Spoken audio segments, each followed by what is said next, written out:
আসসালামু আলাইকুম প্রিয় শিক্ষার্থীরা। আজকে আমরা যে বিষয় নিয়ে আলোচনা করবো এটা অনেকটা তোমাদের কাছে ম্যাজিক্যাল লাগবে। তো এটা জাদুর মতো লাগার কারণ কি চলো আমরা কথা বলা যাক, ডিসকাস করা যাক। আহ একটা টাইমে তোমরা নিশ্চয়ই চুম্বক দেখছো ছোটবেলাতে। যখন চুম্বক ২ টা কাছাকাছি রাখছো বা কোনো ধাতুর সাথে যখন লাগাইছো, তখন কিন্তু তোমাদের কাছে লাগছে যে এটা আকর্ষণ করছে, পরস্পরকে টানছে। তো তখন কিন্তু চুম্বকটা আমাদের কাছে অনেকটা ম্যাজিক্যাল মতো একটা ব্যাপার ছিল, তাই না? তো আরেকটা ম্যাজিক্যাল মতো একটা ব্যাপার আছে যেটা চুম্বকের মতোই আকর্ষণ করে, টানে, কিন্তু অতটা না। চুম্বক যতটা টানে অতটা না, তবে টানে। তো সেই যে আকর্ষণটা, এই আকর্ষণটাকেই বলি আমরা মহাকর্ষ। মহা কর্ষ, ঠিক আছে? বা ইংরেজিতে দেখা যাচ্ছে এটাকে গ্র্যাভিটি বলা হয়। আর অভিকর্ষ আছে গ্র্যাভিটেশনাল, ঠিক আছে? গ্র্যাভিটেশন। তো এই যে মহাকর্ষ, অভিকর্ষ এই ২ টা কিন্তু সেম জিনিস, একই জিনিস, ঠিক আছে? আমরা দেখব। তাহলে দেখো মহাকর্ষ মানে এটা অনেকটা ওই যে চুম্বকের মতো যেমন টানাটানি করে, মহাকর্ষতেও ঠিক সেরকমভাবেই টানাটানি করে। আর মহাকর্ষ এটা মহা মানে বিস্তর, তাই না? মহা মানে কি আমরা বুঝি বিশাল। তাহলে মহাকর্ষে কি হয়? বিশাল, বিশাল বস্তুর ভেতরে কি হয়? কর্ষ মানে কি? আকর্ষণ হয়। তাই না? বিশাল, বিশাল বস্তুর ভেতরে আকর্ষণ হয়। শুধু কি বিশাল, বিশাল বস্তু না, সমস্ত বস্তুর ভেতরে, যেকোনো বস্তুর ভেতরে। আমি যদি এইটাকে বলি, যেটা হচ্ছে যেটার উপরে পেইন্টটা থাকে, এই ২ টা জিনিস যদি পাশাপাশি রাখি, এই ২ টার ভিতরে একটা আকর্ষণ বল কাজ করবে। ঠিক আছে? তার মানে মহা বলতে তোমার হচ্ছে সমস্ত জিনিসের ভেতরে একটা আকর্ষণ বল আসলে থাকে, যেটাকে বলা হয় মহাকর্ষ। ঠিক আছে? আর আমরা যে চুম্বকের কথা বলছিলাম, চুম্বক তো শুধুমাত্র দেখা যাচ্ছে চৌম্বকীয় পদার্থ কিংবা ধাতব পদার্থের ভিতরে সীমাবদ্ধ থাকে, তাই না? অন্যান্য প্লাস্টিকের সাথে কিন্তু চুম্বক কোনো কাজ করবে না। কিন্তু এই যে মহাকর্ষটা, যেটা নিয়ে এখন আমরা আলোচনা করব, এটা সব বস্তুর ভেতরে কাজ করবে, সমানভাবে কাজ করবে। সমানভাবে বলতে সেই কাজ করার উপরে আবার ডিপেন্ড করে যে দেখা যাচ্ছে এই মহাকর্ষটা হয় কেন? ভরের জন্য হয়, জানো? কেন হয়? ভরের কারণে হয়। তাহলে নিশ্চয়ই যার ভর বেশি তার হচ্ছে আকর্ষণটাও বেশি হবে। যার ভর কম তাদের আকর্ষণটাও কম হবে, রাইট? তাহলে চৌম্বকের ক্ষেত্রে এইটাই ডিফারেন্ট। চৌম্বক হয় হচ্ছে তার ভেতরে যে চৌম্বকত্ব সেটার জন্য, কিন্তু মহাকর্ষ হয় হচ্ছে তার ভেতরে ভরের কারণে। মহাকর্ষ বলটা কিসের কারণে হয়? ভরের কারণে। যাদের ভর বিশাল, ভর বেশি, তাদের এই আকর্ষণ বলটাও কিন্তু বেশি। ঠিক আছে? তোমরা যেমন সূর্য, পৃথিবী এরা কিন্তু বিশাল ভরের বস্তু। তো এদের ভেতরে মহাকর্ষ বলটা কিন্তু আসলে বেশি। তাহলে আমরা এক কথায় বলতে পারি এই মহাবিশ্ব মানে কি? মহাবিশ্ব মানে অবজারভেবল যত ইউনিভার্স আছে যা আমরা দেখতে পাই, অনুধাবন করতে পারি, বা যতটুকু আমাদের আবিষ্কারের ভেতরে মানে যা আছে সবকিছু কি মহাবিশ্বের আন্ডারে। সো মহাবিশ্বের প্রতিটি বস্তুকণা একে অপরকে নিজের দিকে আকর্ষণ করে। এই আকর্ষণ বলটাকে কি বলে? মহাকর্ষ। ঠিক আছে? তাহলে এই মহাকর্ষ কি সবার জন্য সমান? সবার জন্য সমান না। কারণ কি? কারণ সবার ভর তো এক না। আমরা কি বলছি? মহাকর্ষ হয় কেন? ভরের কারণে। সো সবার ভর যেহেতু সমান না, সেহেতু এখানে সবার জন্য সমান কাজ কিন্তু করে না। তাই না? যেই কথাটা কিন্তু আমরা বললাম। তো এটা ভরের জন্য হয়। একেকটা বস্তুর ভর একেক রকম। সো একেক বস্তুর ভেতরে যে আকর্ষণ বলটা কাজ করে সেটা ডিফারেন্ট, ডিফারেন্ট হয়। ওকে? তো এই যে এতটুকু। আর এখানে আমরা এই যে মহাকর্ষ নিয়ে আলোচনা করব। যে কথাটা বললাম যে এই মহাবিশ্বের যেকোনো ২ টা বস্তু তাদের ভরের কারণে একে অপরকে যে বল দ্বারা আকর্ষণ করে তাকে কি বলে? মহাকর্ষ। অভিকর্ষ কি? অভিকর্ষ হচ্ছে স্পেশাল কাইন্ড অফ মহাকর্ষ। ঠিক আছে? গ্র্যাভিটির একটা স্পেশাল ফর্ম, গ্র্যাভিটেশন একটা স্পেশাল কাইন্ড অফ মহাকর্ষ। এই ২ টা একই, পুরোপুরি সেম জিনিস। কিন্তু অভিকর্ষ হইতে হলে তোমার যে ২ টা বস্তুর ভেতরে আকর্ষণ হইতে হয় না মহাকর্ষের ভেতরে? একটা যদি পৃথিবী হয় আর একটা অন্য যেকোনো বস্তু হয়, তাহলে ওই যে আকর্ষণ বলটা, অর্থাৎ পৃথিবীর সাথে অন্য যেকোনো একটা বস্তুর যে আকর্ষণ বলটা হয় সেটাই হচ্ছে কি? অভিকর্ষ। আর অভিকর্ষ ত্বরণ কি? এই যে অভিকর্ষ বলের ফলে, ঠিক আছে? অভিকর্ষ বলের ফলে যে ত্বরণটা সৃষ্টি হয় কোনো বস্তুতে সেটাই হচ্ছে অভিকর্ষ ত্বরণ। ভর কি? ভর হচ্ছে কোনো একটা যেকোনো বস্তুর ভেতরে, যেকোনো একটা বস্তুর ভেতরে যে পরিমাণ পদার্থ থাকে, ঠিক আছে? সেটা হচ্ছে তার ভর। আর ওজনটা কি? ওজনটা হচ্ছে তোমার এই অভিকর্ষ ত্বরণ তোমার কোনো একটা ভরের বস্তুকে যে বল দ্বারা আকর্ষণ করে সেটা হচ্ছে ওজোন। দেখো আমরা সকল টার্মস কিন্তু একবারে একসাথে এক জায়গায় প্রথমে আলোচনা করলাম। এবার চলো আমরা এটাকে অ্যানিমেটেড ওয়েতে দেখবো। আমরা এটাকে আমরা বিভিন্ন সিমুলেশনের মাধ্যমে দেখবো যাতে করে তোমার এটা বুঝতে সুবিধা হয়। তো দেখো এখানে তোমরা পৃথিবী দেখতে পাচ্ছ, চাঁদ দেখতে পাচ্ছ। তো পৃথিবী এবং চাঁদের ভিতরে যে একটা আকর্ষণ বল কাজ করে এটা কি মহাকর্ষ।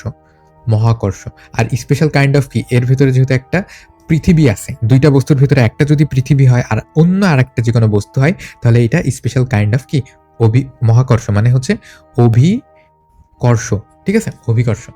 এইবার দেখো এই যে এটা একটা তুমি নিক্তি দেখতে পাচ্ছ, নিক্তির মাধ্যমে আমরা কি ভর পরিমাপ করি, তাই না?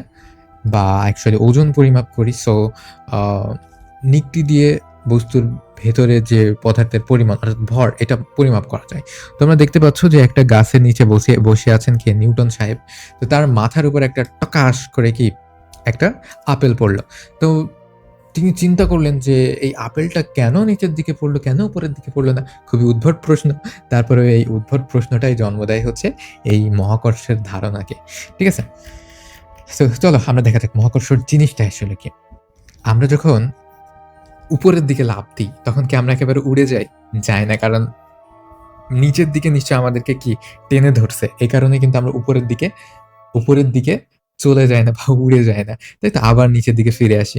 কিংবা উপর থেকে যদি আমরা কোনো জিনিসকে যদি উপরে ছেড়ে দিই, সেটার বেগ যদি খুব খুব খুব বেশি না হয়, ঠিক আছে, মানে 11 কিলোমিটার পার সেকেন্ড যদি না হয়, মানে খুব বেশি যদি না হয়, তাহলে ওই বস্তুটা কিন্তু আবার নিচের দিকেই ফিরে আসবে। তো নিচের দিকে কেন ফিরে আসবে? অবশ্যই মহাকর্ষ বলের কারণে নিচের দিকে ফিরে আসবে। বোঝা গেল ব্যাপারটা? খুবই সিম্পল কিন্তু ব্যাপারটা। তো এই যে নিচের দিকে নিশ্চয়ই একটা টান থাকে। এই টানটা কি? নিশ্চয়ই টান মানে কি? টান মানে একটা বল। তো এই যে বলটা যেটা বস্তুর ভরের কারণে হয়, এটাকেই বলা হয় কি? এই আকর্ষণ বলটাকেই বলা হয় মহাকর্ষ বল। ঠিক আছে? আচ্ছা, ফেনোমেনন বা ঘটনা, ফেনোমেনন এই ওয়ার্ডটা মনে রাখবা, নবম দশম শ্রেণী থেকে কাজে লাগবে। আচ্ছা, এই যে তোমরা নিশ্চয়ই এই যে নিউটনের কাহিনী শুনছো। তো চলো নিউটনের কাহিনী যারা শোনোনি তাদেরকে আমরা একটু কাহিনীটা বলি। এই যে দেখো নিউটন সাহেব একদিন আপেল গাছের নিচে বসে রিসার্চ করছিলেন। এবার উপর থেকে একটা আপেল পড়ে। নিউটন সেই আপেলটা দিকে লক্ষ্য করে এবং ভাবে যে এই আপেলটা নিচেই কেন পড়লো, কারণটা কি? একদম সোজাসুজিভাবে দেখলাম যে নিচে পড়ে গেল, এটার কারণ কি? তখন সে ভাবলো যে নিশ্চয় নিচের দিকে কোনো কিছুতে আকর্ষণ করছে, তাই তো? যখন সে এটা ভাবলো তখন সে বলল যে নিশ্চয়ই নিচে কোনো কিছুতে একটা আকর্ষণ করছে। আর যেটাকে আকর্ষণ করছে সেটাকে সে নাম দেয় কি? মহাকর্ষ।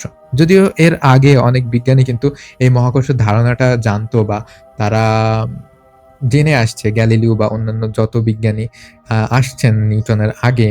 তো নিউটন সাহেবের আগে যারা আসছেন সবাই কিন্তু বলে গেছেন। কিন্তু স্পেশালি নিউটনকে বলা হয়, তিনি একটা ফর্মুলা দেয়। চলো আমরা সেই ফর্মুলাটা তিনি কিভাবে বানান আমরা দেখবো, হ্যাঁ?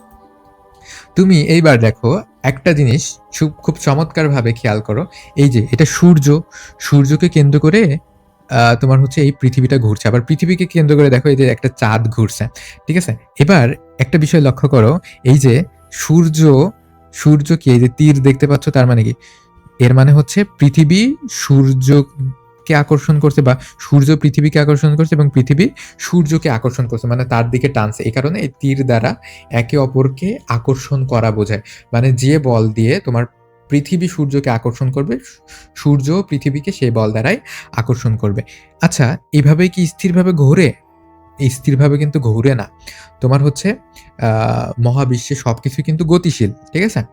তোমার এই সূর্যটাও কিন্তু ঘুরে। দেখো, আচ্ছা এটার দিকের পরিবর্তন, এটা তোমাদের একাদশ দ্বাদশ শ্রেণীতে গিয়ে কাজে লাগবে। আচ্ছা এই দেখো কিভাবে ঘুরে, দেখো জাস্ট একটু খেয়াল করে দেখো যে কেমনে ঘুরে। একটা আরেকটাকে কেন্দ্র করে যখন ঘুরে তখন এইরকমই দেখায়। আর সূর্যটা কি স্থির? সূর্যও কিন্তু স্থির না, সূর্যটাও কিন্তু ঘুরছে। এবং সূর্যকে কেন্দ্র করে যে সোলার সিস্টেমের যতগুলো গ্রহ সেইগুলোও ঘুরছে, আবার সূর্যও ঘুরছে। তার মানে এই যে তুমি দেখতে পাচ্ছ যেমন পৃথিবীকে কেন্দ্র করে চাঁদ ঘুরছে, তাই না? এবং পৃথিবী আবার সূর্যকে কেন্দ্র করে ঘুরছে। ঠিক সেই রকম করে তোমার সূর্যটাও ঘুরছে এবং একই সাথে সূর্যের সাথে যে সকল গ্রহ উপগ্রহগুলো সেগুলাও ঘুরছে। সো এখানে একটা জটিল একটা বা একটা যৌগিক একটা ভ্যালোসিটি বা বেগের কিন্তু এখানে সৃষ্টি হচ্ছে। যাই হোক, এটা আমাদের পড়ার বিষয় না। পড়ার বিষয় হচ্ছে দেখো যে কিভাবে একে অপরকে আকর্ষণ করছে, তাই না? কেমনে একে অপরকে আকর্ষণ করছে দেখো। তো এটা যেহেতু সবই ঘূর্ণয়মান অবস্থায় আছে, সেহেতু এটা কিন্তু নিচের দিকে চলে আসছে না। তুমি একটা দড়িতে কোনো একটা পাথর বা কোনো একটা বল বেঁধে এভাবে ঘুরোবা, দেখবা যে ওইটা কিন্তু ঘুরছে। তার মানে কি? এই টানটা কাজ করছে কিন্তু দড়িতে। ঠিক ঐরকম একটা দড়ির পরিবর্তে যেই টানটা বা যে বলটা কাজ করছে সেটা হচ্ছে এই গ্র্যাভিটেশনাল ফোর্স, ঠিক আছে? গ্র্যাভিটেশনাল ফোর্স কিন্তু এদের ভেতরে কাজ করছে। বোঝা গেছে? তো এদের ভেতরে যে ফোর্সটা কাজ করে সেটা গ্র্যাভিটেশনাল ফোর্স। সো এটা একটা দড়ির মতো কাজ করছে, ঠিক আছে? দড়িতে যেমন এভাবে ধরে ঘুরালে, দড়ি মানে কোনো কিছু ঘুরালে সেটা কিন্তু একেবারে এই যে কেন্দ্রের দিকে এসে আছাড় খায় না, তাই না? এজন্য এই পৃথিবীটাও কিন্তু সূর্যের দিকে যেয়ে আছাড় খাচ্ছে না। তো এদের ভিতরে যে বলটা আছে, অদৃশ্য বল, সেটা কিন্তু ওই দড়ির মতো করেই কাজ করে আরকি। হ্যাঁ, বোঝা গেছে? তো এই হচ্ছে আমাদের এই সমস্ত মহাবিশ্ব যেভাবে একে অপরকে আকর্ষণ করে একটা নির্দিষ্ট অবস্থানে রয়েছে, সেটার একটা এক্সপ্লেনেশন। তো আসলে নির্দিষ্ট অবস্থানে নাই, সবাই কিন্তু গতিশীল, সবকিছু গতিশীল। তোমার চাঁদ যেমন গতিশীল, পৃথিবী যেমন গতিশীল, তেমনই সূর্য গতিশীল। এবং সূর্য যে মিল্কি ওয়ে গ্যালাক্সি, সেই গ্যালাক্সিটাও কিন্তু গতিশীল। এটা আই গেস কেউই জানতে না, রাইট? আচ্ছা, তো এইবার আমরা চলো একটু আরো ডিপে যাই। এই যে নিউটন তো দেখলেন যে ২ টা বস্তু ছেড়ে দিলে কি মাটিতে পড়ে। তাহলে একটা বস্তু দেখা যাচ্ছে তুলনামূলকভাবে আগে মাটিতে পড়ে, একটা পরে মাটিতে পড়ে। এটার কারণ কি? এটার কারণ হচ্ছে ঘর্ষণ বা বাধা। এমন না যে ভারী বলে তাই আগে মাটিতে পড়ল। আসলে ভারী হোক বা পাতলা হোক বা যেমনই হোক, সবই কিন্তু সমান সময়ে মাটিতে পড়বে বা পড়ার কথা। কিন্তু পড়ে না কেন? ঘর্ষণের কারণে, বাধার কারণে তারা একসাথে নিচে পড়ে না। তোমরা যদি এখানে বায়ুশূন্য অবস্থানে তুমি রাখতে পারো, তাহলে কিন্তু এই বাধাটা বা এই ঘর্ষণটা কিন্তু কাজ করবে না এবং সবই একসাথে মাটিতে পড়বে। বোঝা গেল? এই যে দেখো কত লেট করে পড়তেছে এটা। আচ্ছা, এবার মহাকর্ষ বিষয়টা দেখো। পৃথিবীর ভেতরে যেকোনো ২ টা বস্তু, ঠিক আছে? এটা বিশেষ করে কি অভিকর্ষ, যেহেতু এখানে একটা পৃথিবী আছে, ২ টা বস্তুর ভেতরে একটা পৃথিবী আছে। সো এই মহাবিশ্বে যেকোনো ২ টা বস্তু এটার ভর মনে করো m1, যেকোনো ২ টা বস্তু যার ভর একটা m1 আর একটা m2 এবং তাদের ভিতরে একটা দূরত্ব, ঠিক আছে? তাদের ভিতরে একটা দূরত্ব। তাহলে এবং ওই নির্দিষ্ট ভরের ২ টা বস্তু একটা নির্দিষ্ট দূরত্বে তাদের একে অপরকে যে বল দ্বারা আকর্ষণ করে সেটাকেই কি বলা হয়? আকর্ষণ বল বলা হয়। ঠিক আছে? এইবার আমরা চলো এদের দূরত্বটা একটু কমিয়ে আনি। হ্যাঁ, এদের দূরত্বটা একটু কমিয়ে আনলাম। দেখো, এইবার m1 মানে পৃথিবীর ভর, m2 মানে ওই বস্তুর ভর, ঠিক আছে? আর এদের মধ্যবর্তী দূরত্ব হচ্ছে এই যে এই এতটুকু। ঠিক আছে? অর্থাৎ এই ২২,৬৪৯। আচ্ছা, এইবার এইবার আমরা কি করব? এটার ভেতরে যে কি পরিমাণে বল কাজ করছে, এই বলটাই আমরা বের করব। তাহলে এর ভেতরে যে কি পরিমাণ বল কাজ করছে, এটা কিসের উপরে ডিপেন্ড করে? এটা এই ২ টা বস্তুর ভরের উপরে ডিপেন্ড করে। তার মানে এখানে পৃথিবীর ভর মানে m1 এবং এই বস্তুটার ভর মানে m2, এই ২ টা বস্তুর উপরে ডিপেন্ড করে। আর কিসের উপরে ডিপেন্ড করে? এদের মধ্যবর্তী দূরত্বের উপরে, অর্থাৎ এই পৃথিবীটা এবং এই বস্তুটা এদের দুইটার মধ্যবর্তী দূরত্বের উপরে ডিপেন্ড করে। ঠিক আছে? তো ওইটার উপরে ডিপেন্ড করেই হয় কি, আমাদের যে বলটা মানে যে আকর্ষণ বলটা, মহাকর্ষ বলটা বা এখানে পার্টিকুলারলি অভিকর্ষ বলটা যে কাজ করছে, সেটার মান কিন্তু এটার উপরেই ডিপেন্ড করে। চলো এইবার আমরা তোমাকে শেখাবো যে কিভাবে আসলে আমরা এটা বের করতে পারি। কেমনে বের করতে পারি আমরা এটা শেখার ট্রাই করব। এই যে ২ টা বস্তু, এখানে একটা সাউন্ড হবে, এটার ব্যাকগ্রাউন্ড সাউন্ড, তোমরা যেন ভয় পেও না, ঠিক আছে? এটাকে আমরা এগিয়ে নিয়ে আসলাম। দেখো, এগিয়ে নিয়ে আসার ফলে কি হচ্ছে?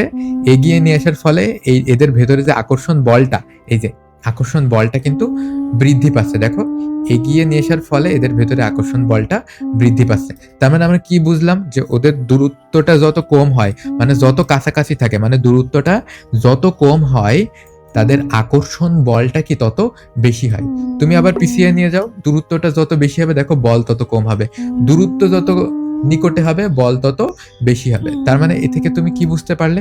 যত কাছাকাছি হবে এদের বলটাও, এদের আকর্ষণ বলটাও তত বেশি হবে। আচ্ছা, তোমরা মনে রাখার জন্য তোমরা চুম্বক তো ব্যবহার করছো, রাইট? চুম্বক যখন যত কাছাকাছি আনো তাদের ভেতরে কি আকর্ষণ বলটা তত বেশি কাজ করে না? ঠিক তেমনই এটাও মনে রাখবা যে যখন কাছাকাছি আনা হবে বা দূরত্ব যত কম হবে তখন বল তত বেশি হবে। আরেকটা জিনিস দেখো, আমরা যদি এই বস্তুটার ভর বাড়িয়ে দিই, ঠিক আছে, এটার ভর মনে করো 400 কেজি, এটাও 400 কেজি। এখন দেখো, যখন আমরা ভর বাড়াচ্ছি তখন দেখো এদের ভেতরের আকর্ষণ বলটা কিন্তু বাড়ছে। দেখো, এদের ভেতরে যে আকর্ষণ বলটা এটা কিন্তু বাড়ছে। আবার ভর যখন কমাচ্ছি তখন আকর্ষণ বলটা কমছে। তাহলে আমরা কি বলতে পারি? দূরত্ব যখন আমরা বাড়াবো তখন আকর্ষণ বল কমবে, এবং আমরা ভর যখন বাড়াবো তখন আকর্ষণ বলটা বাড়বে। বোঝা গেল ব্যাপারটা? তাহলে আকর্ষণ বলটা কিসের উপরে ডিপেন্ড করে? ভরের উপরে এবং দূরত্বের উপরে। কিভাবে ডিপেন্ড করে? তোমার ভর বাড়ালে, দেখো, ভর বাড়ালে আকর্ষণ বলটা বাড়ছে দেখো, এবং ভর কমালে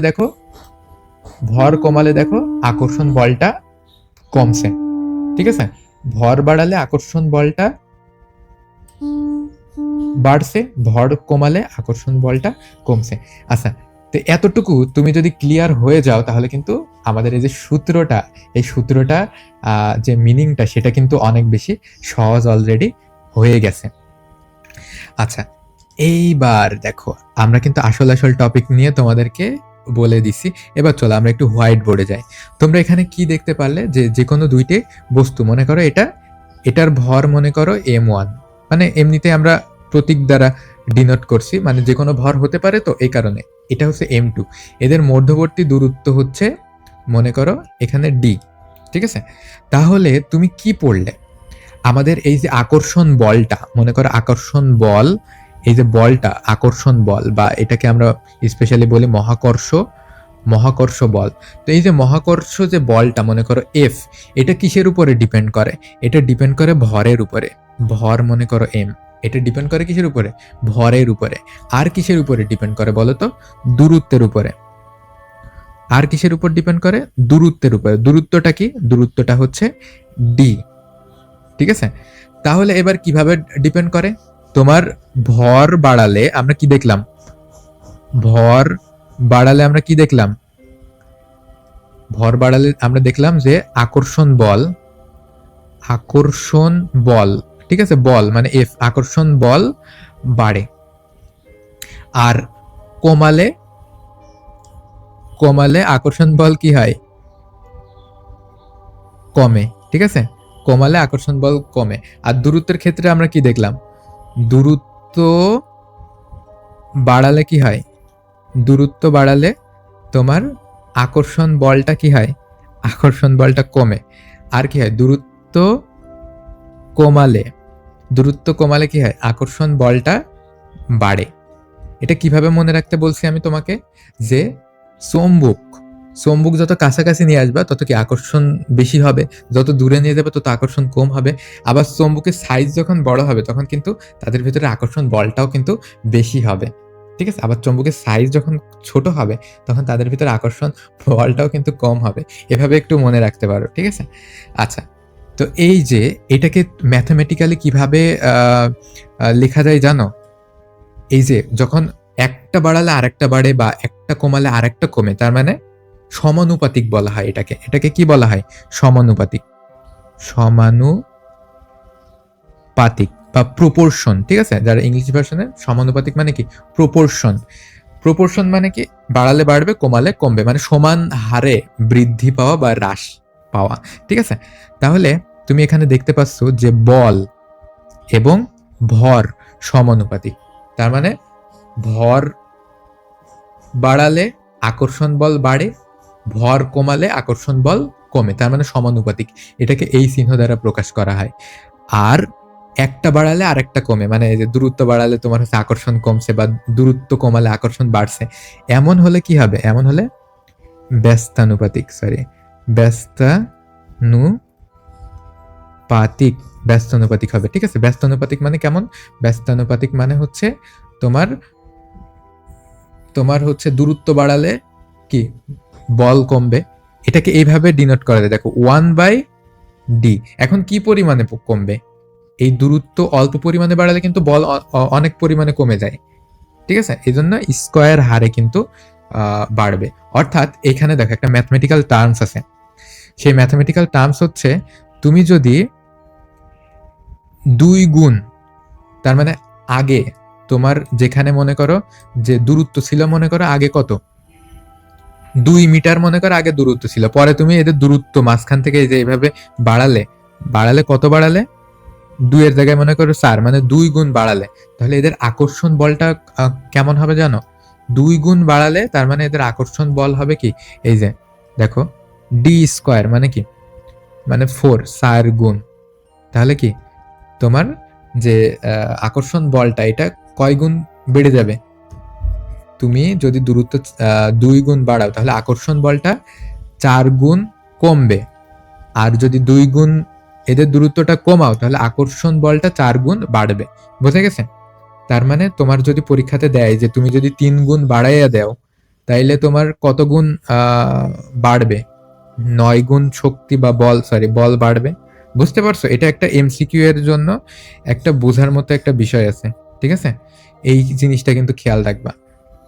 তার মানে তোমাকে তোমাকে যদি বলে যে দূরত্ব তুমি 4 গুণ বাড়াইছো, তাহলে কত গুণ গুণ কমবে? বল কত গুণ কমবে? 4 16 গুণ কমবে। ঠিক আছে, এইটা এমসিকিউতে পড়বে, so be careful about that. Okay, আচ্ছা, এইবার আমরা ফর্মুলা ডেরাইভ যদি করি, আমরা দেখতে পাচ্ছি যে উভয় পাশে, বাম পাশে এফ আছে। ঠিক আছে, এফ এফ এফ আছে। আচ্ছা, m1 and m2। আচ্ছা, তাহলে এফ ইজ প্রপোর্শন টু কি, m1 এবং m2 গুণ আকারে আছে না, দেখো উপরে আছে, তার মানে এরা সমান সমানে, কিন্তু যে ডি স্কোয়ার এটা কিন্তু ভাগ আকারে আছে। তার মানে এই সম্পূর্ণ যে ঘটনাটাকে আমরা একবারে এইভাবে লিখতে পারি, F is proportion to m1 into m2 divided by D square. এখন দেখো এভাবে কি আমরা মান বের করতে পারি? এভাবে কিন্তু আমরা মান বের করতে পারি না। তাহলে মান বের করতে হলে কি করতে হবে আমাদের? এই যে প্রপোর্শনটা, এটাকে সমান চিহ্নতে রূপান্তর করতে হবে। এখন যখনই আমরা এটাকে সমান চিহ্নতে রূপান্তর করতে চাইবো, তখন এই একটা সমানুপাতিক ধ্রুবক আমাদের লাগবে, যেটাকে আমরা জি দ্বারা ডিনোট করি। ঠিক আছে, মহাকর্ষের ক্ষেত্রে যে সমানুপাতিক ধ্রুবক, এটাকে আমরা জি দ্বারা ডিনোট করি। তাহলে আমরা প্রপোর্শনের বদলে জি লিখবো। ঠিক আছে, তাহলে এই যে দেখো এইভাবে আমাদের সব ফর্মুলাটা ডিরাইভ হয়। এখন এখানে জিটা কি?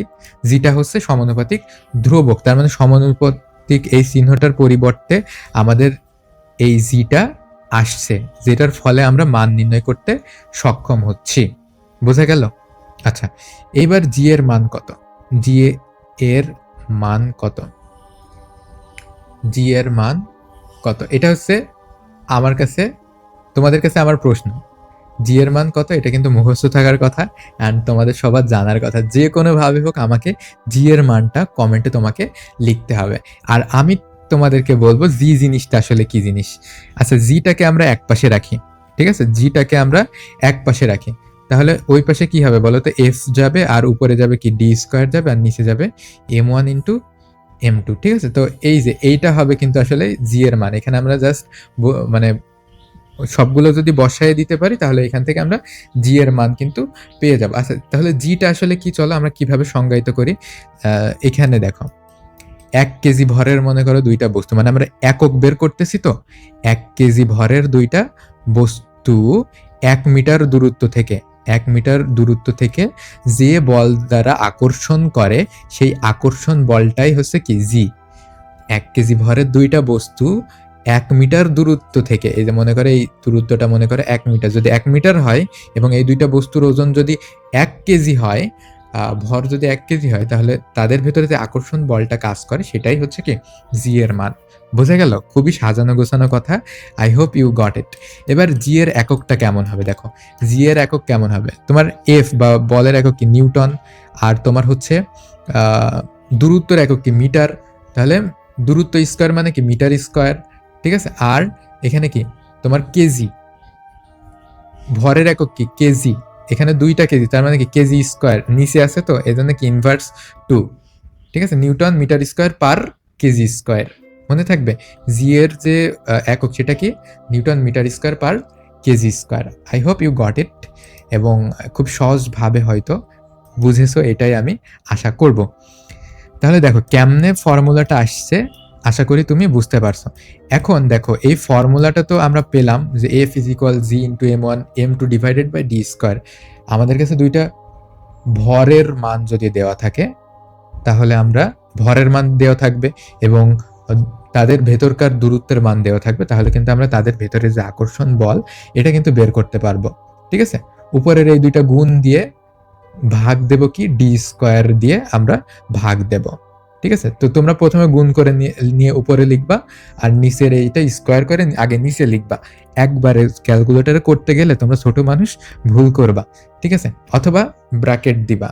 যদি একবারে ক্যালকুলেটর করতে চাও ব্র্যাকেট অবশ্যই দিবা, তাহলে ভুল হবে না। যদি ব্র্যাকেট না দাও তাহলে কিন্তু ভুল হয়ে যাবে। আচ্ছা, তার মানে যেগুলো উপরে আছে সেগুলোকে গুণ করবা, গুণ করে ব্র্যাকেটের ভিতরে রাখবা এবং যেটা নিচে আছে সেটাকে ব্র্যাকেটের ভিতরে মানে রেখে ভাগ দিবা, তাইলে ভুল হওয়ার সম্ভাবনা থাকবে না। এটা আমি ক্যালকুলেটরের জন্য তোমাদেরকে জাস্ট একটু সাবধান করে দিলাম। ঠিক আছে? তো দেখো সূত্রটা আমাদের অবস্থান হয়ে গেছে। ওই যে কথাটা বললাম, এই যে এই এতটুকু তোমরা এমসিকিউ এর জন্য বুঝবা, পড়বা। ঠিক আছে? আচ্ছা, তারপরে দেখো মহাকর্ষ এবং অভিকর্ষ বলতে আসলে কি বোঝায়। ওই যে আমরা দেখলাম যে গাছ থেকে যে কোনো একটা ফল পড়ছে, ওইটা কি কিসের প্রভাবে হচ্ছে, মানে কিসে টানছে, পৃথিবীতে টানছে। মানে দুইটা বস্তুর ভেতরে যদি একটা বস্তু পৃথিবী হয় তাহলে যেই মহাকর্ষটা কাজ করবে ওইটাকে আমরা স্পেশালি বলবো অভিকর্ষ বল। ঠিক আছে? এবার চলো তোমাদেরকে ত্বরণ জিনিসটা আসলে কি সেইটা বুঝাইতে হবে। ঠিক আছে? ত্বরণ জিনিসটা কি সেটা বুঝাইতে হবে। ত্বরণ মানে কি আসলে চলো আমরা একটু বোঝার চেষ্টা করি। ত্বরণ মানে হচ্ছে, এখানে একটু লক্ষ্য করো, এই কোন একটা বস্তু, ঠিক আছে, বা মনে করো একটা গাড়ি বা যে কোনো একটা বস্তুকে তুমি ছুড়ে দিলে, তো সেটা একটা বেগে, সেটা একটা বেগে এক জায়গা থেকে আরেক জায়গায় যাবে, তাই তো? এই যে এইখান থেকে এইখানে একটা নির্দিষ্ট বেগে যাবে। ঠিক আছে? এখন মনে করো যে 1 সেকেন্ডে যত দূর দূরত্ব এটা অতিক্রম করবে এই সোজাসুজি, সেটা হচ্ছে কি বেগ। ঠিক আছে? বেগ। আর সবসময় তো একই বেগে থাকবে না। তার মানে এটা তার বেগের বৃদ্ধি করবে। আচ্ছা, তোমরা মোটরসাইকেলে গিয়ার দিয়ে দেখছো না? মোটরসাইকেলে যখন গিয়ার দাও বা কোনো গাড়িতে যখন গিয়ার দেয়া হয় বা তোমার হচ্ছে অ্যাক্সেলারেশন করা হয়, তখন কি হয়? গাড়িটার বেগের বৃদ্ধি পায়, তাই না? এই যে অ্যাক্সেলারেশন, এটাই কিন্তু ত্বরণ। ত্বরণের ইংরেজি কি? অ্যাক্সেলারেশন। তো এই যে বেগের বৃদ্ধি যখন পাবে তখনই সেটাকে কি বলা হবে? ত্বরণ। এখন দেখো, এখন কোন একটা পড়ন্ত বস্তু, মনে করো এই পৃথিবীর উপর থেকে মনে করো একটা অ্যাপেল পড়ছে। তো ওইটা যখন পড়ছে তখন এই অ্যাপেলটা কিন্তু প্রত্যেক সেকেন্ডে, ঠিক আছে, প্রত্যেক সেকেন্ডে কি করছে? তার বেগের বেগের বৃদ্ধি ঘটাচ্ছে। তো এই যে প্রত্যেক সেকেন্ডে সে যে বেগের বৃদ্ধি ঘটাচ্ছে, এটাকেই বলা হয় ত্বরণ। ত্বরণ। ঠিক তেমনই কোনো একটা বস্তু যখন এক জায়গা থেকে আরেক জায়গায় যাচ্ছে, প্রত্যেক সেকেন্ডে তার যে বেগের বৃদ্ধি হচ্ছে সেটাকে আমরা বলি ত্বরণ। কিন্তু এটা স্বাভাবিক ত্বরণ, কারণ স্বাভাবিক বলের কারণে এই ত্বরণটা হচ্ছে। ত্বরণ হয় কিসের কারণে? বলের কারণে। ঠিক আছে? বলের কারণে ত্বরণ হয়। আর এখানে দেখো, এখানে যে ত্বরণটা আছে এইটা কিন্তু একটু স্পেশাল কাইন্ডের ত্বরণ। কারণ কি? ওইটা উপর থেকে নিচে যাচ্ছে এবং এটা কোন বল কাজ করছে এর উপরে বলো তো? এর উপরে স্পেশালি অভিকর্ষ। অভিকর্ষ বলটা কিন্তু কাজ করছে। যেহেতু এটা অভিকর্ষ বলের কারণে এই ত্বরণটা হচ্ছে, অর্থাৎ বেগের বৃদ্ধি হচ্ছে। অর্থাৎ নিচে যে পড়ছে প্রত্যেক সেকেন্ডে কিন্তু তার বেগ বৃদ্ধি পাচ্ছে। তো এই যে অভিকর্ষ ত্বরণের কারণে যেহেতু এটা হচ্ছে, সেহেতু এটাকে আমরা স্পেশালি কি নাম দিই? অভিকর্ষ ত্বরণ। অভিকর্ষ ত্বরণ। ঠিক আছে? বা গ্র্যাভিটেশনাল এক্সেলারেশন, অভিকর্ষ ত্বরণ। তাহলে বোঝা গেছে ত্বরণ ব্যাপারটা কি? বেগের বৃদ্ধিকেই বলা হয় ত্বরণ। আর ওই বেগের বৃদ্ধিটা যদি অভিকর্ষ বলের কারণে হয় তাহলে ওইটাকে কি বলবে? অভিকর্ষ ত্বরণ। দেখো কত সহজে কিন্তু আমরা এক্সপ্লেন করে দিলাম। তো এটা আমাদের গেল অভিকর্ষ ত্বরণটা কি এবং অভিকর্ষ কি। দুইটা বস্তুর ভিতরে একটা বস্তু যদি পৃথিবী হয় তাহলে ওদের ভিতরে যে বলটা কাজ করবে সেটা হবে কি? অভিকর্ষ ত্বরণ। ঠিক আছে? এবার তুমি চিন্তা করো, তুমি একটা জিনিস চিন্তা করো যে দুইটা বস্তুর ভেতরে একটা যদি এই যে এফ, দুইটা বস্তুর ভেতরে একটা যদি পৃথিবী হয় তাহলে তুমি পৃথিবীকে এই যে বড় হাতের এম ধরো আর অন্যান্য যে কোনো একটা বস্তুকে তুমি এই এম ধরো, তাহলে divided by D square. D square হচ্ছে মনে করো পৃথিবীর যে কেন্দ্র থেকে যে দূরত্বটা সেইটা। তাহলে এখানে একটা পৃথিবীর ভর, যেহেতু আমরা অভিকর্ষ ত্বরণ বের করছি, ওর ভিতরে একটা তো অবশ্যই পৃথিবী থাকবে, তার মানে যে একটা ভর থাকবে সেটা কিসের ভর হবে? পৃথিবীর ভর হবে। ঠিক আছে? আচ্ছা, পৃথিবীর ভর হবে। ওকে, এইবার তোমার হচ্ছে, তুমি কি জানো এফ ইজ ইকুয়াল কি লেখা যায়, বা বলের সূত্র জানো? F is equal M A. M A মানে কি জানো? এই যে বল, বল সমান কি? বল সমান ভর গুণ ত্বরণ।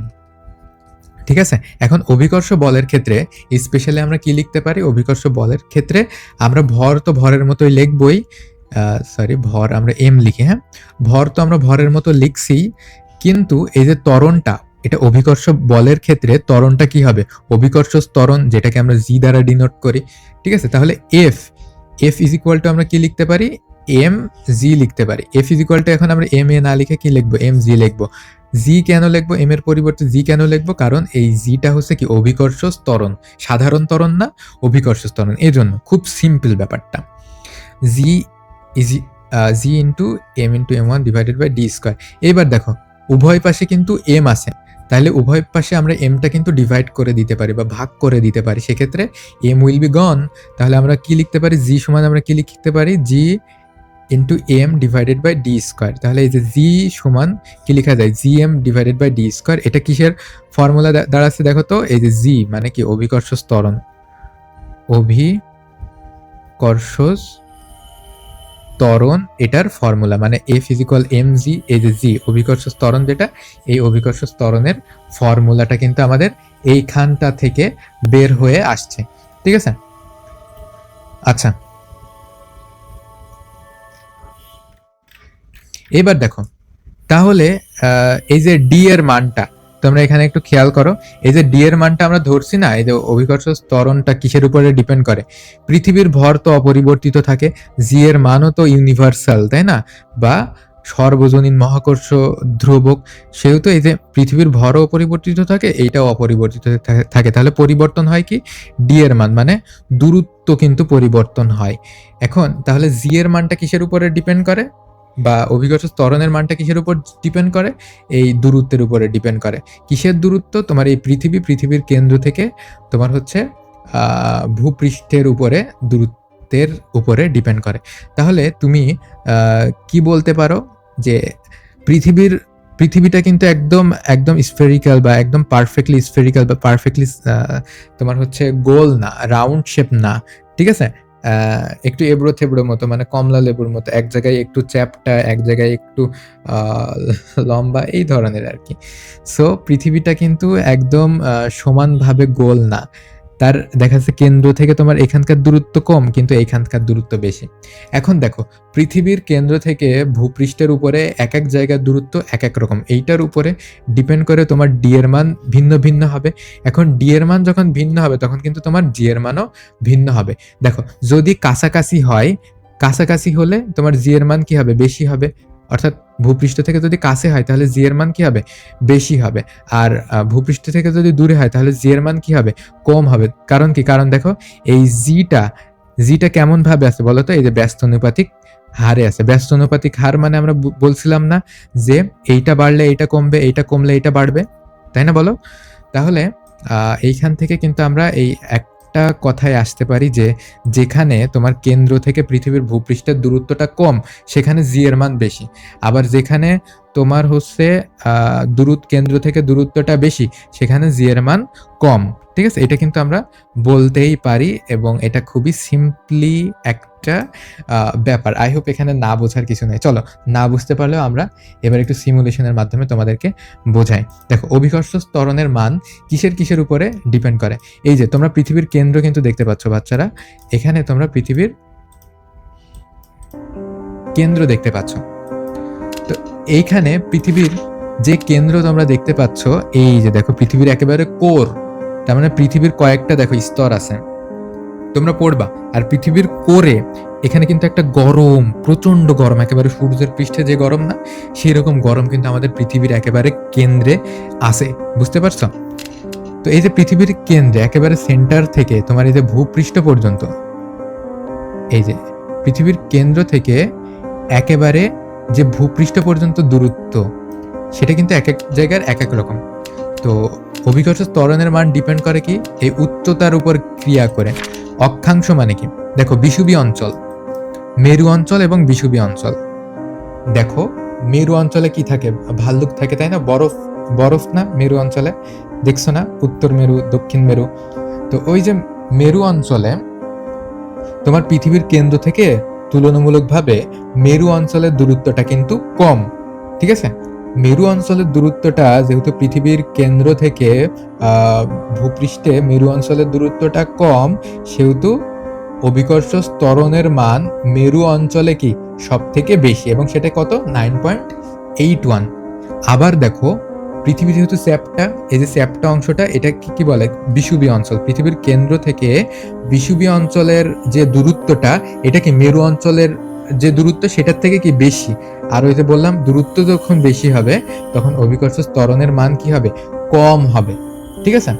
তো এই কারণে দেখো, মেরু অঞ্চলে অভিকর্ষ ত্বরণ হচ্ছে 9.81, বিষুবী অঞ্চলে হচ্ছে 9.78।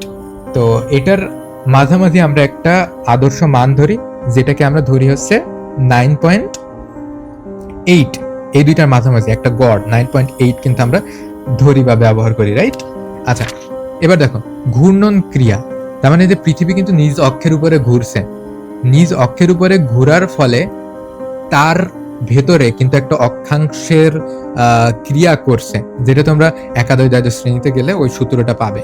তো পৃথিবীর ঘোরার ফলেও কিন্তু আমাদের কি অভিকর্ষ ত্বরণের মানের বিভিন্ন অক্ষে বিভিন্ন রকম আমরা কিন্তু দেখতে পারি, বা তারতম্য কিন্তু আমরা দেখতে পারি। ঠিক আছে?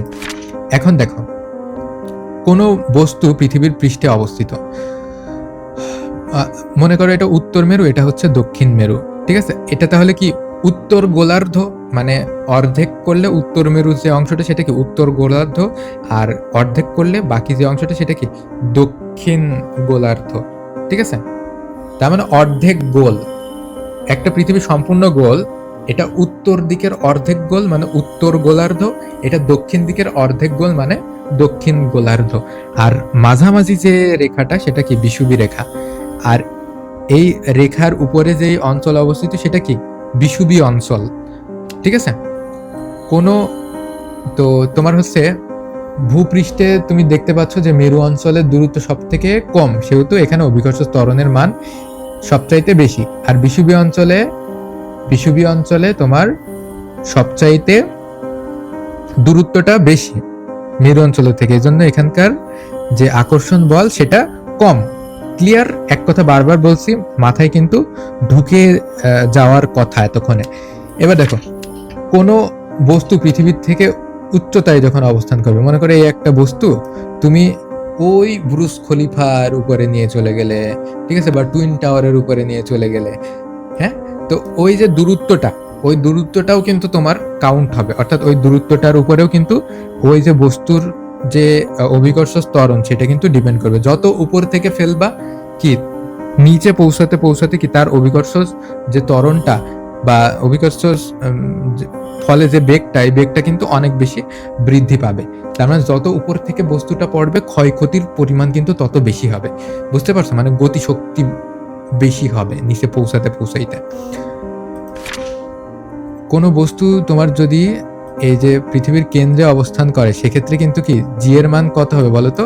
0 হবে। পৃথিবীর কেন্দ্রে যদি চলে যায় বস্তুটা তাহলে কি জি এর মান শূন্য হবে, কারণ আকর্ষণ করে তো কেন্দ্রের দিকে। এবার কেন্দ্রের দিকে চলে গেলে কি হবে, আর আকর্ষণ করবে, আর তো আকর্ষণ করবে না, ফলে আর কোনো জি এর মান বা অভিকর্ষ ত্বরণ কিন্তু থাকবে না। এখানে দেখো, এখানে আমরা যদি অনেক উচ্চতায় নিয়ে যাই তাহলে কিন্তু সেখানেও কিন্তু অভিকর্ষ ত্বরণের মান থাকবে না। বোঝা গেল? অনেক উপরে যদি নিয়ে যায় সেক্ষেত্রে কি অভিকর্ষ ত্বরণের মান কিন্তু থাকবে না। কেন থাকবে না? কারণ ওইটা পৃথিবীর যে রেঞ্জ, ঠিক আছে, অভিকর্ষ ত্বরণের যে রেঞ্জ ওইটাকে ছাড়াই গেছে, এই কারণে থাকবে না। হ্যাঁ, আচ্ছা, তো এই হচ্ছে আমাদের মোটামুটিভাবে যে বেসিক আলোচনা অভিকর্ষ ত্বরণ নিয়ে, সেই আলোচনাটা কিন্তু আমরা ইতিমধ্যে সম্পূর্ণ করতে পারলাম। আশা করি বুঝতে কারোর কোথাও সমস্যা থাকবে না। তো এই যে অভিকর্ষ ত্বরণের মানের পরিবর্তন এক এক জায়গায় এক এক রকম কেন হয়, এটা কিন্তু আমরা এই যে এতক্ষণে আলোচনা করে ফেললাম। ঠিক আছে, এতক্ষণে আলোচনা করে ফেললাম। তাহলে এই যে 9.8 মানে কি? 9.8 মানে হচ্ছে তোমার পৃথিবীর উপর থেকে কোনো বস্তু যদি নিচে পড়তে থাকে তাহলে প্রত্যেক সেকেন্ডে কিন্তু বেগ বৃদ্ধি পাবে। কত বেগ বৃদ্ধি পাবে? 9.8 মিটার পার সেকেন্ড এই বেগটা বৃদ্ধি পাবে। মানে প্রত্যেক সেকেন্ডে আরো বেশি দ্রুত 9.8 মিটার নিচে আরো বেশি দ্রুত যাবে আরকি। এবার দেখো ভর। ভর বলতে কি বোঝায়? এবং ওজন বলতে কি বোঝায়? আমরা কিন্তু ভর এবং ওজন এই ২ টা কিন্তু গুলিয়ে ফেলি। ঠিক আছে? ভর এবং ওজন ২ টা গুলিয়ে ফেলি। ভর মানে কি? ভর মানে শুধুমাত্র কোনো একটা বস্তুর ভেতরে মোট পদার্থের পরিমাণ। ঠিক আছে? কোনো একটা বস্তুর ভেতরে মোট পদার্থের পরিমাণ। ঠিক আছে? তার মানে পরিমাণ কিন্তু সবসময় সমান থাকবে। একটা বস্তুর ভেতরে যে পদার্থের পরিমাণ থাকবে সেটা তুমি পৃথিবীতেও যে পরিমাণে রাখবা, মঙ্গল গ্রহে নিয়ে গেলেও তোমার ওই পদার্থের ভিতরে ওই একই পরিমাণ থাকবে, চাঁদে নিয়ে গেলেও একই পরিমাণ থাকবে, সূর্যতে নিয়ে গেলেও একই পরিমাণ থাকবে, নেপচুনে নিয়ে গেলেও একই পরিমাণ থাকবে, প্লেটেও নিয়ে গেলেও একই পরিমাণ থাকবে। মানে বস্তুর ভেতরে যে পদার্থের পরিমাণ সেটার কিন্তু কখনোই পরিবর্তন হবে না। সো এই যে ভরটা, এই জন্য এটা কি? এটা হচ্ছে ফিক্সড। ভরটা কি? ফিক্সড। কিন্তু ওজন কিন্তু আবার আরেকটা জিনিস। ভর আলাদা, ওজন আলাদা। ঠিক আছে? তো এই যে ভর, এটাকে আমরা কি দ্বারা পরিমাপ করি? কেজি দ্বারা। ঠিক আছে? কেজি দ্বারা। ভরের একক কি? কেজি। মনে রাখতে হবে ভরের একক হচ্ছে কেজি। আবার গ্রাম দ্বারাও আমরা মেপে থাকি। ঠিক আছে? অল্প যদি হয় ভর তাহলে গ্রাম, আরো অল্প হলে মিলিগ্রাম, এভাবে আরকি। আর ওজন, ওজনের একক কি? ওজনের একক কি? কেজি। আমরা কিন্তু ওজনের এককই কেজি বলে থাকি, কিন্তু না, ওজনের একক কিন্তু কেজি না, ওজনের একক হচ্ছে নিউটন। ঠিক আছে? এখন দেখো নিউটন কেন? কারণ ওজন আর ভরের মধ্যে একটা সম্পর্ক আছে। ওজনকে আমরা যদি ওয়েট বা ডাব্লিউ দ্বারা প্রকাশ করি তাহলে ওজন আর ভরের ভিতরে একটা মিল আছে।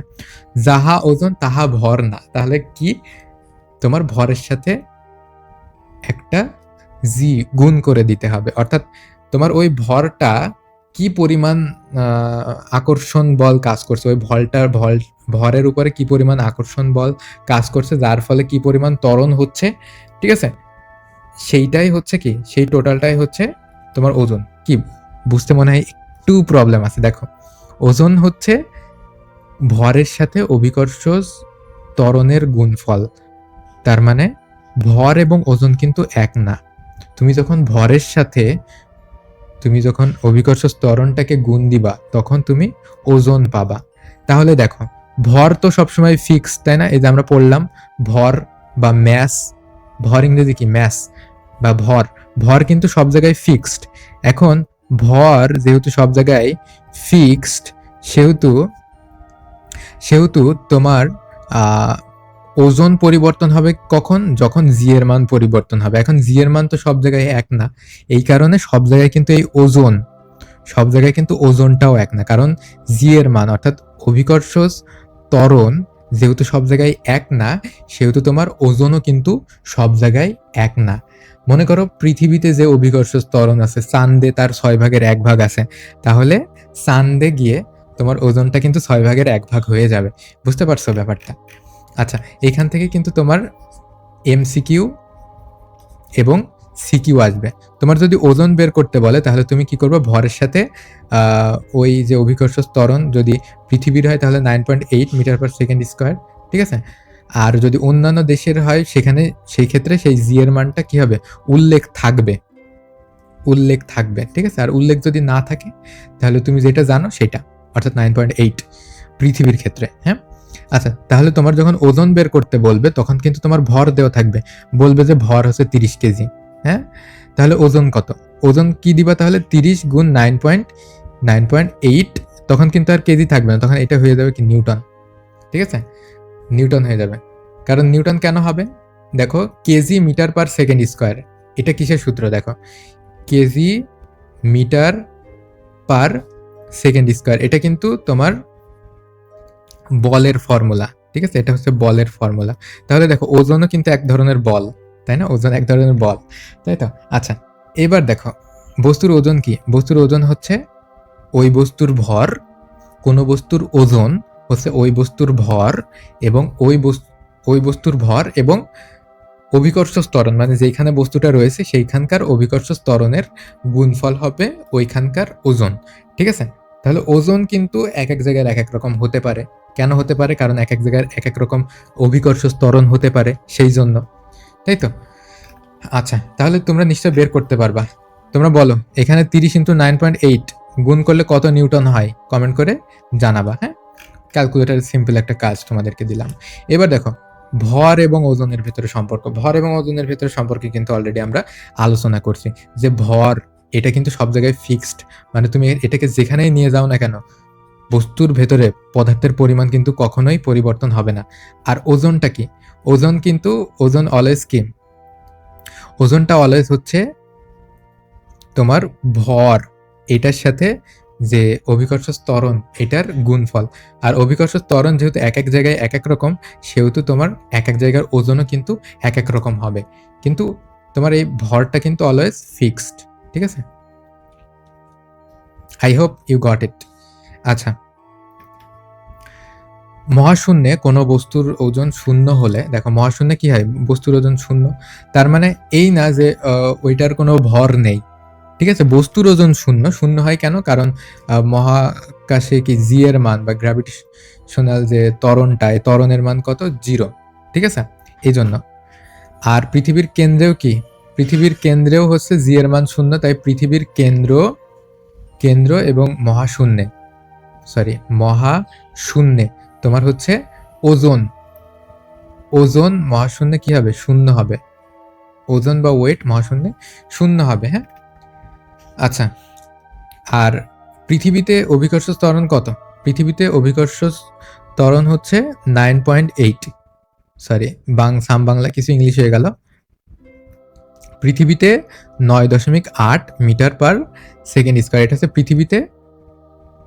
আবার পৃথিবীতে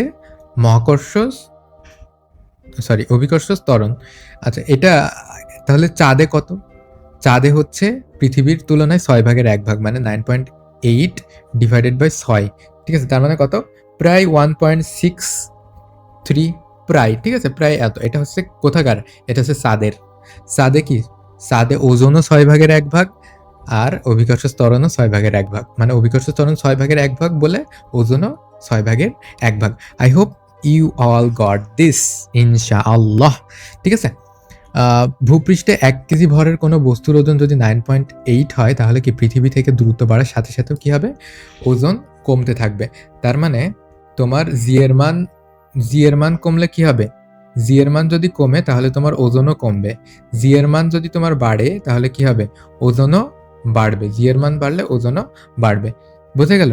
ব্যাপারটা কিন্তু খুবই সিম্পল। ঠিক আছে? আচ্ছা, তো এইভাবে কিন্তু তোমার উত্তর মেরু দক্ষিণ মেরুতে তোমার জি এর মান, মেরু অঞ্চলে বিষুবীয় অঞ্চলে জি এর মান দেখছো না? একটা আছে 9.81, তাই তো? আরেকটা কি দেখছো? 9.78, তাই তো? এরকম দুইটা দেখছো। তো এই জন্য জি এর মান তারতম্য কারণে তোমার ওজন, মেরুতে যে পরিমাণ তুমি ওজন করবা, বিষুবীয় অঞ্চলে কিন্তু সেই ওজনে আর হবে না। কম বেশ তারতম্য কিন্তু হয়েই যাবে। আচ্ছা, এটা 9.83 তোমাদের বইয়ে যেটা দেওয়া আছে। হ্যাঁ? তো তাহলে 1 কেজি ভরের ক্ষেত্রে কি হবে? এম ইন্টু জি। যদি 1 কেজি হয় তাহলে হবে 9.83। ঠিক আছে? 9.83 যদি 1 কেজি হয় তাহলে তোমার ওজনই হবে হচ্ছে 9.83। এটা কোথায় হবে? এটা হবে হচ্ছে মেরু অঞ্চলে, তাহলে বিষুবীয় অঞ্চলে কত হবে? 9.78। মনে থাকবে, খুবই সিম্পল কিন্তু ব্যাপারটা। আর এই যে এখানে দিচ্ছে হচ্ছে 9.79, মানে তোমাদের বইয়ে যে ডেটাটা থাকবে সেটা নিয়ে তোমরা দেখবা। হ্যাঁ, আচ্ছা। তো এই যে আমরা যখন ওজন পরিমাপ করি তখন কিন্তু আমরা কি ভর বলি, আমরা কিন্তু ওজনের কথা বলি না। তো ওই যে তোমার যে মাপা যন্ত্রটা সেটা কিন্তু তোমার ওইটার সাথে তারতম্য হয়ে একটা রেজাল্ট দেয়। ঠিক আছে? এই কারণে তুমি যখন মনে করো যে ওইটার উপরে নিজে দাঁড়িয়ে যখন নিচে বল প্রয়োগ করবে তখন দেখবে যে তোমার ওজন বেড়ে যাচ্ছে। তখন কিন্তু আর ভর বাড়বে না, তোমার ওজন বাড়ছে। কারণ কি, তুমি নিচের দিকে ফোর্স বা বল প্রয়োগ করছো। তাহলে ওজনটা আমরা কি দেখলাম? ওজনটা কি এক ধরনের ফোর্স না? অর্থাৎ দুইটারই একক কি? দুইটারই একক হচ্ছে নিউটন। ওজন বা ফোর্স দুইটারই, বা বল দুইটারই একক কি? নিউটন। ঠিক আছে? দুইটারই একক হচ্ছে নিউটন।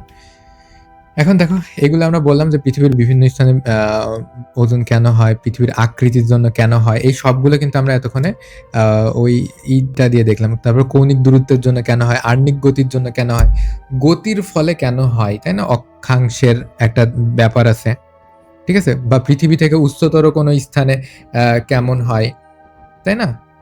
তো তোমার হচ্ছে যত বেশি উপরে যাবে তত কি ওজন কম হবে। আর পৃথিবীর অভ্যন্তরে, একেবারে পৃথিবীর কেন্দ্রে কি হবে? ওজন একেবারে কম হবে।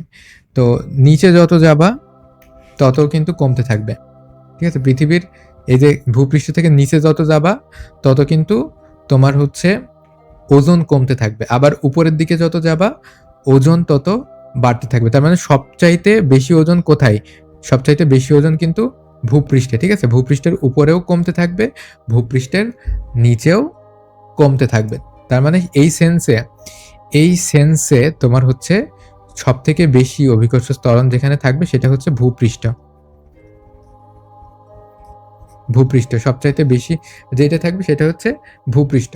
তার মানে তোমার যেহেতু পৃথিবীর নিচের দিকে, অর্থাৎ ভূপৃষ্ঠ থেকে তুমি নিচের দিকে যত যাইতে থাকবা তত তোমার হচ্ছে আকর্ষণ বল কমতে থাকবে, মানে ওজন কমতে থাকবে, এবং উপরের দিকে যাইতে থাকলে তোমার অভিকর্ষ ত্বরণ বা ওজন কমতে থাকবে। তার মানে অভিকর্ষ ত্বরণ সবচাইতে বেশি কোথায়? অভিকর্ষ ত্বরণ বেশি, জি এর মান সবচাইতে বেশি হচ্ছে এই সেন্সে ভূপৃষ্ঠে হচ্ছে সবচাইতে বেশি। ঠিক আছে? আচ্ছা, এবার লিফটের ক্ষেত্রে আমরা চলো একটু সংক্ষেপে আমরা বোঝার ট্রাই করি। তো এই তো লিফটের ক্ষেত্রে আমরা একটু বোঝার ট্রাই করি। দেখো, একটা লিফট, এই একটা লিফট, এই লিফটের উপরে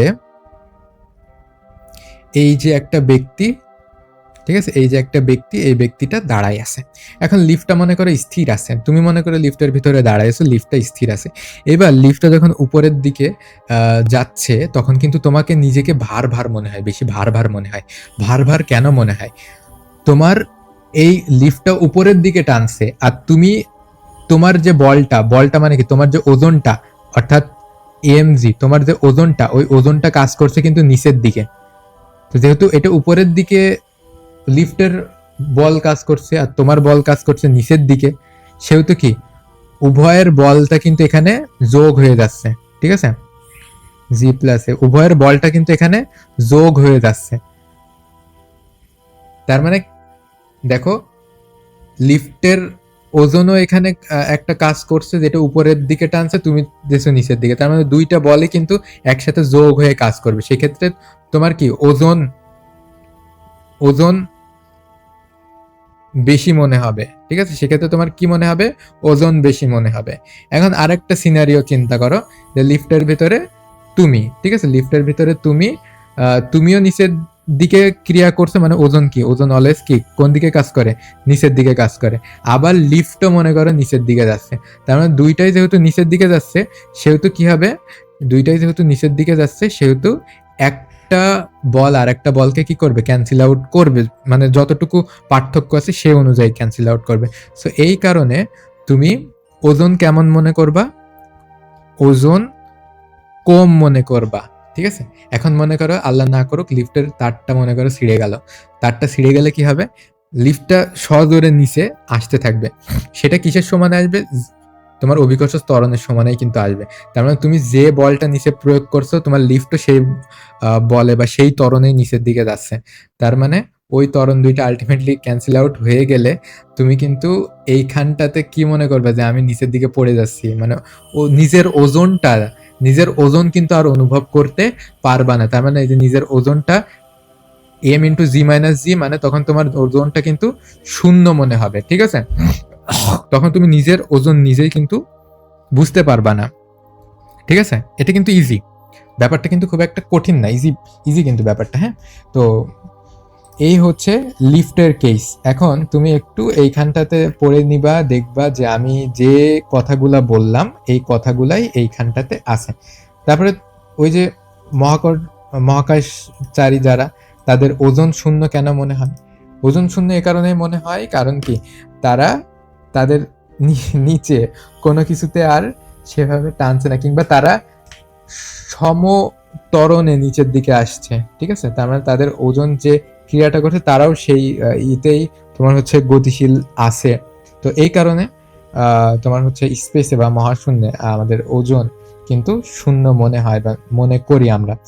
সো এই তো পুরো চ্যাপ্টারটা ইনশাল্লাহ আমরা ভালোভাবে বুঝতে পেরেছি। এখনো যদি কারোর কোথাও কোনো বুঝতে সমস্যা থাকে বা কোনো প্রশ্ন থেকে থাকে, তাহলে অবশ্যই কি করবা, আমাদেরকে বলবা।